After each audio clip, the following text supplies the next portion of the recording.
Sobat Sehat Immanuel dimanapun berada, selamat datang di Immanuel Podcast bersama saya Vivi. Sobat Sehat, menua atau aging adalah suatu kepastian yang akan dirasakan oleh setiap orang yang tidak dapat dihindari, dan pasti banyak yang ingin tampak lebih muda walaupun umur semakin bertambah, terutama pada wanita.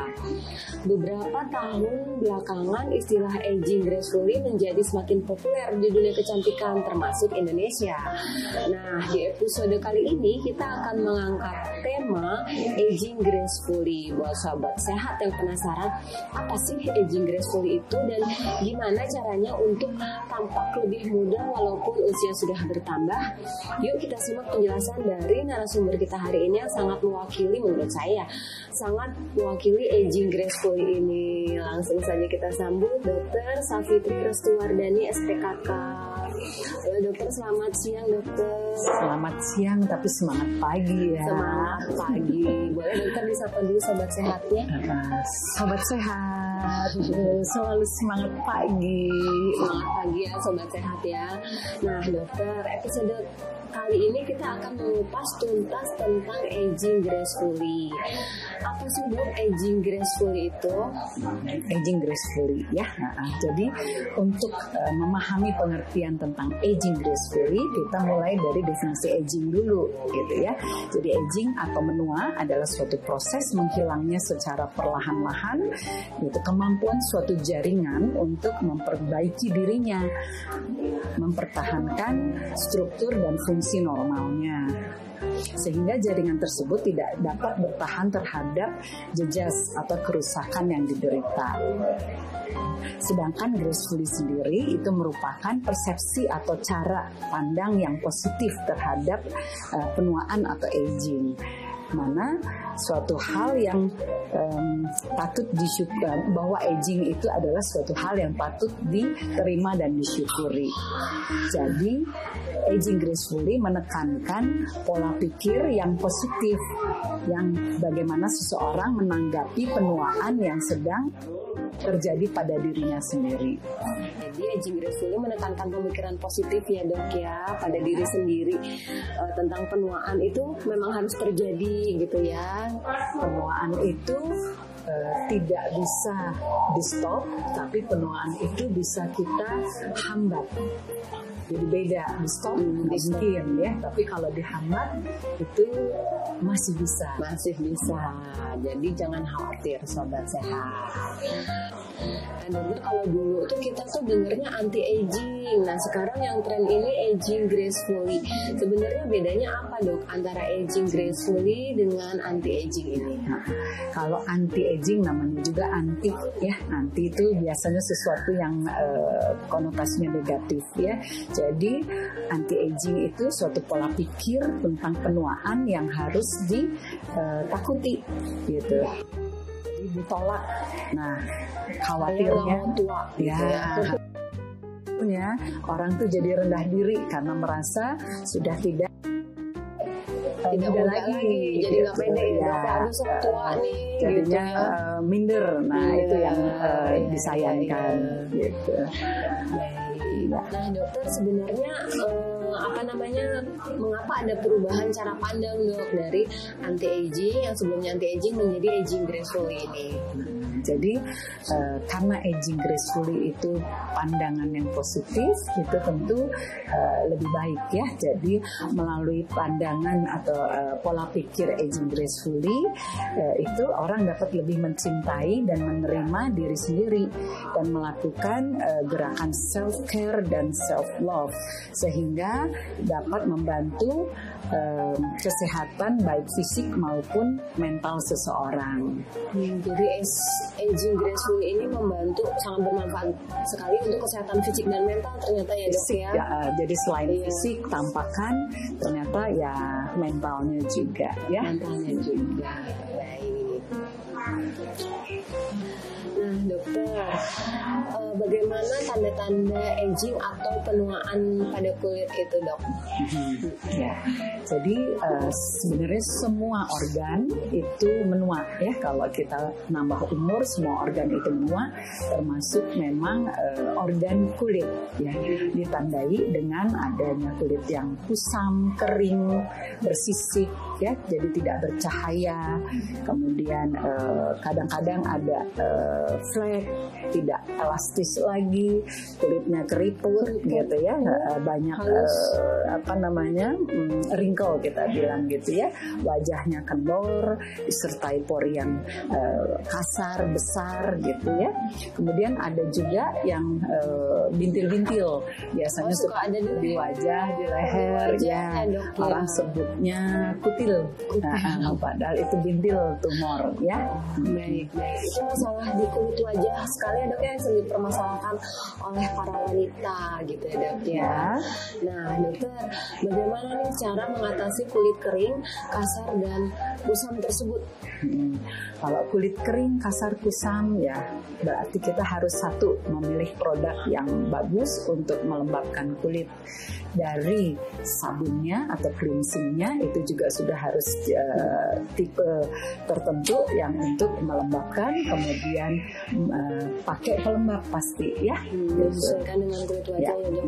Nah dok, kan ada mitos, apa benar dok bahwa perawatan kulit wajah itu harus dimulai di usia 30 tahun? Benar nggak dok ini? Nah itu mitos atau fakta? Jadi mungkin pendapat itu berdasarkan bahwa aging itu dimulai umur 25 ya, 25 tahun. Jadi makanya perawatan sebenarnya untuk perawatan kan lebih baik kita mencegah daripada mengobati. Nah kalau kita bicara tentang perawatan sebenarnya dari bayi pun sebenarnya kayak sunscreen itu udah mulai harus dipakai. Bayi kan sekarang berenang. Nah itu sebenarnya bayi pun harus dikasih sunscreen gitu. Nah kalau udah mulai dewasa, remaja itu mulai problem yang berbeda. Itu misalnya kita nggak bicara aging dulu, kita bicara tentang acne, itu juga harus acne atau jerawat itu juga harus dirawat. Kemudian masuk ke usia yang perawatan memang dibiasakan. Tapi pemakaian sunscreen yang disebut perawatan itu sejak dini juga sudah harus. Baik. Jadi pokoknya yang yang terbaik itu menggunakan pelembab ya dok. Nah itu kalau kulitnya kering itu tadi kulit kering mulai dari dari pembersih, kemudian pelembab yang melembabkan sesuai dengan jenis kulitnya juga, kemudian sunscreen yang broad spectrum artinya terhadap UVA, UVB, infrared ya. Jadi jangan lupa sabun pembersih, pelembab dan sunscreen ya dok ya. Itu untuk perawatan pagi siang Mbak. Pagi siang. Nah malamnya juga wajib jangan ngegoler terus bobo ya. Jadi lebih baik kita pakai perawatan yang ada sedikit pengelupasan biasanya ya. Kayak krim malam gitu ya dok ya. Biasanya disebut krim malam. Nah dokter, berarti kan harus dirawat nih kulit wajah tadi pagi, siang, malam menggunakan skincare. Nah dokter, ini ada yang bilang bahwa menggunakan skincare mahal itu lebih efektif. Apa benar nggak nih dok? Ya itu kelihatannya salah ya mbak ya. Jadi ada orang tuh cocok-cocokan, jadi individual. Jadi tidak selalu kita harus pakai yang mahal-mahal, karena ada orang yang pakai yang biasa aja, harga biasa itu juga mendapatkan hasil yang baik ya, karena tidak selalu produk itu harus tergantung pada harganya. Jadi itu tidak benar ya dok ya, bahwa kita harus pakai skincare mahal buat dapat wajah kinclong. Enggak. Ya. Baik. Kemudian, nah dokter, tadi kan salah satu tanda penuaan itu atau tanda aging itu ada hiperpigmentasi dan bintik. Tanda penuaan itu perbedaannya apa dok? Kalau hiperpigmentasi biasanya gini, bahasa Sundanya itu camerong. Nah, dokter di sini hararideng. Mohon gitu ya. Jadi biasanya pasien datang dengan camerong itu biasanya karena usia, karena hormon, karena dari luar sinar matahari. Jadi dia itu berupa flek yang datar. Sedangkan kalau bintil penuaan itu biasanya kalau diraba dia beda ya dok ya. Kalau gini kalau melasma itu diraba nggak ada apa-apa ya. Tapi kalau bintil gitu keraba, ya. Iya. Ya. Baik, itu biasanya di leher dan wajah ya? Leher, badan juga bisa. Oh, badan juga bisa ya dok ya? Baik. Nah, dokter, ini apakah mitos atau fakta dok? Katanya flek hitam pada wajah itu adalah karena masalah genetik. Ada benernya kalau ada itu. Benernya. Ya, ada kalau benernya. Flek hitam berarti kemungkinan ya. Karena kita itu tergantung gen juga sama lingkungan juga. Jadi kalau gen sudah ada tapi kita menjaga, itu bisa saja dia tidak muncul. Jadi ada yang disebut intrinsik, ekstrinsik. Kalau intrinsik dari dalam, jadi gen itu yang dari dalam, tergantung rasnya, tergantung hormonnya, tergantung jenis kelaminnya. Jenis kelamin juga mempengaruhi ya. Kalau yang cowok mungkin nanti ekstrinsik, dia banyak di luar. Zaman sekarang cewek-cewek juga pada di luar ya. Nah yang ekstrinsik itu yang dari luar, itu sinar matahari ya. Kemudian ibu-ibu hati-hati juga ekstrinsiknya panas kompor. Iya, itu juga ya. Itu harus sunblock loh. Iya. Biar katanya indoor tapi kan di dalam harus pakai sunblock. Jangan lupa. Dari belum mandi. Masak dulu. Enggak. Yang begini belum mandi, tapi yang penting wajah sudah dicuci dari krim malam, kemudian pemakaian sunblock. Baru masak ya. Baru masak. Baru mandi. Iya. Nah dokter, jadi untuk mengatasi hiperpigmentasi pada kulit tadi dok, sebaiknya kita menggunakan skincare itu yang bagus seperti apa sih dok? Jadi skincare atau biasanya termasuk dalam pelembab ya Mbak Fia, itu yang mengandung zat aktif yang menghambat melanogenesis atau pertumbuhan. Melanogenesis itu adalah pertumbuhan yang flek tadi ya. Itu zat-zat aktif itu adalah yang mengandung vitamin C, kemudian koji, kemudian azelaic acid, kemudian hidroquinone dan niacinamide. Nah, berarti pastikan kalau kita membeli skincare itu isinya ada vitamin C, ada niacinamide, ada hidroquinone, asam azelaic dan asam kojic tadi ya dok. Biasanya satu produk itu satu atau dua. Oh beda-beda. Harus ada. Iya. Jadi pastikan tapi ada itu ya, minimal untuk skincare dari tadi yang pencuci wajah, pelembab, sunscreen dan krim malam. Ya, gitu ya dok. Jadi biasanya ada pelembab, ada serum. Ada serum. Kan ya, kalau yang kulitnya kering banget biasanya serum dulu baru pelembab gitu. Iya, baik dokter. Baik dokter. Dokter, jadi perawatan kulit supaya kulit tetap sehat itu jadi seperti apa dok? Bagaimana? Nah, jadi satu tadi kita harus bersihkan ya, membersihkan kulit itu sangat penting. Kemudian yang kedua boleh tambahan serum, kemudian pelembab yang tadi isinya sesuai dengan kebutuhan kulit. Jadi kalau misalnya kita bicara tentang aging, yaitu ada flek, ya ada anti fleknya, kemudian keriput, ada anti keriputnya, kemudian yang paling penting adalah pemakaian sunscreen, ya, karena faktor sinar UV-nya ini harus kita hambat. Ya. Dan satu lagi yang tadi krim malam, Mbak. Krim malam jangan lupa ya dok ya, jangan langsung rebahan terus tidur. Nah, baik dokter. Nah, selanjutnya selain perawatan kulit tadi dok, apakah ada treatment lain untuk membantu menuju proses aging gracefully ini? Wah, banyak banget Mbak. Banyak ya dok. Nah, dokter kan yang sekarang yang lagi tren ini ada injeksi sekretom, injeksi DNA salmon. Nah itu sebenarnya apa sih dok? Dan bedanya tuh apa? Jadi sebenarnya caranya sama, yaitu dengan injeksi, yaitu disuntikan, tapi isinya beda. Kalau DNA salmon itu dia zatnya diambil dari sperma ikan salmon. Sperma ikan salmon ya dok ya. Ikan sperma ikan salmon itu yang sudah olah melalui proses kemudian disuntikan. Nah, efeknya diharapkan dia untuk regenerasi sel, bikin kulit lebih halus ya, karena ada proses kolagen yang diperbaiki gitu. Nah, yang satu lagi yang sekretom tadi itu dok, injeksi sekretom ini apa dok? Kalau sekretom itu sebenarnya itu kumpulan molekul atau zat bioaktif yang disekresikan oleh stem cell. Nah, stem cell kan sekarang juga lagi ngehit tuh. Jadi bukan stem cellnya, tapi ini sekretnya. Jadi dia molekul yang dikeluarkan oleh stem cell yang ditampung, kemudian dia mengandung faktor-faktor growth hormone atau faktor pertumbuhan ya. Jadi dia ada protein, ada kemokin, ada sitokin gitu. Jadi banyak sekali yang kin. Kemokin, sitokin, harus yakin. Demikian jelong ya dok ya.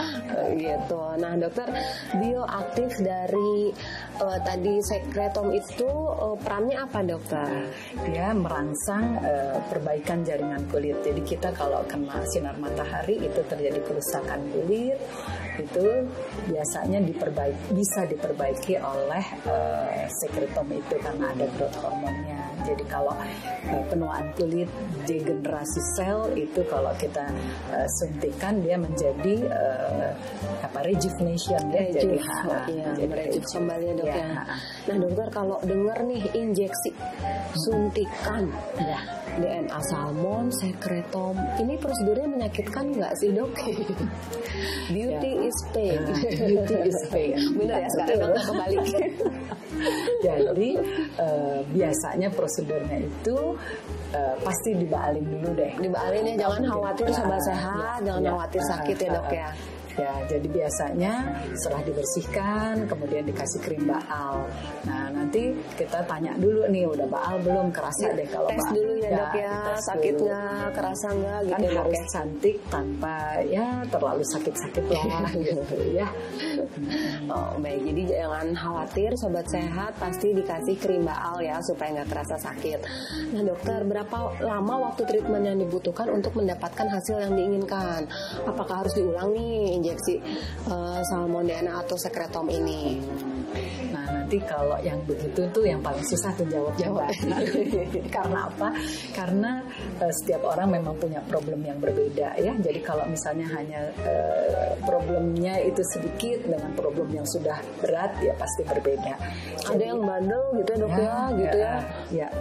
Flagnya itu kan ada yang bandel gitu ya dok ya. Berarti harus ulang gitu ya. Harus diulang. Ya, jadi kalau misalnya satu treatment kemudian kita evaluasi lagi, dilihat lagi gitu. Kalau memang perlu diulang biasanya antara 3-4 minggu kita ulang lagi. 3-4 minggu ya. Jadi waktunya 3-4 minggu untuk mengulangnya ya dok ya. Nah dokter, selain injeksi sekretom dan injeksi salmon DNA tadi, ada treatment lain nggak dok untuk mengatasi flek masalah kulit wajah ini? Selain penggunaan injeksi, kita bisa juga pakai laser ya, yang paling baru laser itu adalah picolaser. Picolaser, dokter. Dibahaskan ya sama dokter. Sudah dibahas oleh dokter Wulan. Iya, harus dokter. mendengar tuh. Jangan lupa tonton. Nah, dokter, apakah tadi treatment yang tadi itu yang injeksi DNA salmon, injeksi sekretom sudah ada di Rumah Sakit Immanuel belum? Ada dong. Udah ada ya dok ya. Jadi jangan khawatir ya, sobat sehat. Oke. Nah dokter, ada closing statement atau tips yang ingin dokter sampaikan kepada sobat sehat semua menuju aging gracefully ini dok? Ya. Jadi tipsnya nih, satu, kita harus rajin ya. Rajin apa? Pakai skincare. Mulai dari bersihin yang tadi, kemudian pakai pelembab, pakai serum untuk melembabkan kulit. Kemudian yang terpenting adalah sunscreen, pakai pagi hari. Kemudian kalau indoor boleh 6 jam, tapi kalau outdoor harus 2 jam. Harus diulang ya dok ya, pemakaian sunscreen itu harus diulang setiap 2 jam kalau di outdoor. Kalau di indoor cukup setiap 6 jam. Bisa gitu ya. Kemudian pemakaian krim malam jangan lupa. Kemudian sama tadi sebelum masak harus pakai sunblock ya dok ya. Itu tambahan ya. Betul, tapi memang banyak sekarang ya. Iya, banyak dokter. masak, ibu-ibu banyak masak. Hobi baru. Kemudian kalau masih tetap bermasalah, kunjungi dokter ke Immanuel atau ya. Iya, ayo. Gitu Pastikan kunjungi dokter untuk konsultasi ya dok ya. Betul. Kemudian kita harus pilih makanan yang sehat, yang mengurangi reaksi oksidatif. Seperti apa itu dok? Yang karbonya tinggi. Karbo tinggi, tepung, roti, donat, bolu. komplit. Sama yang gulanya tinggi. Kemudian katanya ada fasting atau puasa intermittent yang sekarang juga lagi itu juga ya, itu juga bagus itu. Kemudian ada juga minuman-minuman yang seperti soda itu harus dikurangi. Baik dokter. Ya. Terus tidur. Jangan kurang dari 7 sampai 9 jam. Kemudian berpikir positif itu mempertahankan dengan ya misalnya jalan-jalan dengan teman itu tetap ya harus ya healing yang sekarang mah ya katanya lagi ini ya healing ya. Terus lakukan hobi yang disenangi, kemudian selalu belajar hal yang baru. Ternyata belajar hal baru itu bikin ini ya Mbak ya, bikin refresh mungkin ya dok ya, ada sesuatu yang baru gitu ya dok ya. Wah, Sobat Sehat Immanuel, ternyata tidak terasa kita sudah berada di penghujung acara. Sebenarnya dokter masih banyak banget ini yang pengen ditanyakan. Hayu. Sebelum pamitan dokter, kalau nih Sobat Sehat Immanuel ingin konsultasi dengan dokter seputar kesehatan kulit wajah itu, dokter dapat ditemui di mana dan kapan nih dok? Di Immanuel saya Selasa dan Kamis. Kalau Selasa saya jam 10 sampai jam 12. Kalau hari Kamis saya jam 8 sampai jam 10 Mbak. Oh baik dok ya. Jadi Sobat Sehat Immanuel semua, Dokter Safitri Restuwardani SPKK dapat ditemui di Immanuel Skin and Aesthetic Clinic lantai 2 Gedung Pusat Diagnostik setiap hari Selasa pukul 10 sampai 11.30 ya dok ya. Dan hari Kamis pukul 8 sampai 10 pagi. Untuk Sobat Sehat yang malas antri dan dapat melakukan registrasi melalui WhatsApp registrasi di nomor 0811 247 2626. Jadi dapat langsung ke klinik yang dituju. Jangan khawatir antri di bagian registrasi. Dan untuk informasi layanan dapat Sobat Sehat lihat di media sosial kami @rsimmanuel Bandung atau website kami di www.rsimmanuel.com, termasuk jadwal dokter, atau langsung chat customer service kami di 0821 20 80 3478 selama hari dan jam kerja. Nah, Sobat Sehat Immanuel, akhir kata kami mengucapkan terima kasih telah mengikuti Immanuel Podcast episode Aging Gracefully. Kita akan berjumpa kembali di episode selanjutnya di waktu yang berbeda dengan tema yang berbeda dan tentunya pastinya tidak kalah menarik. Dari Immanuel Podcast, saya Vivi dan Dokter Safitri Restuwardani serta seluruh kru yang bertugas mohon pamit undur diri. Mohon maaf apabila ada yang kurang berkenan. Tetap patuhi protokol kesehatan. Anda tetap sehat adalah dambaan kami. Salam sehat.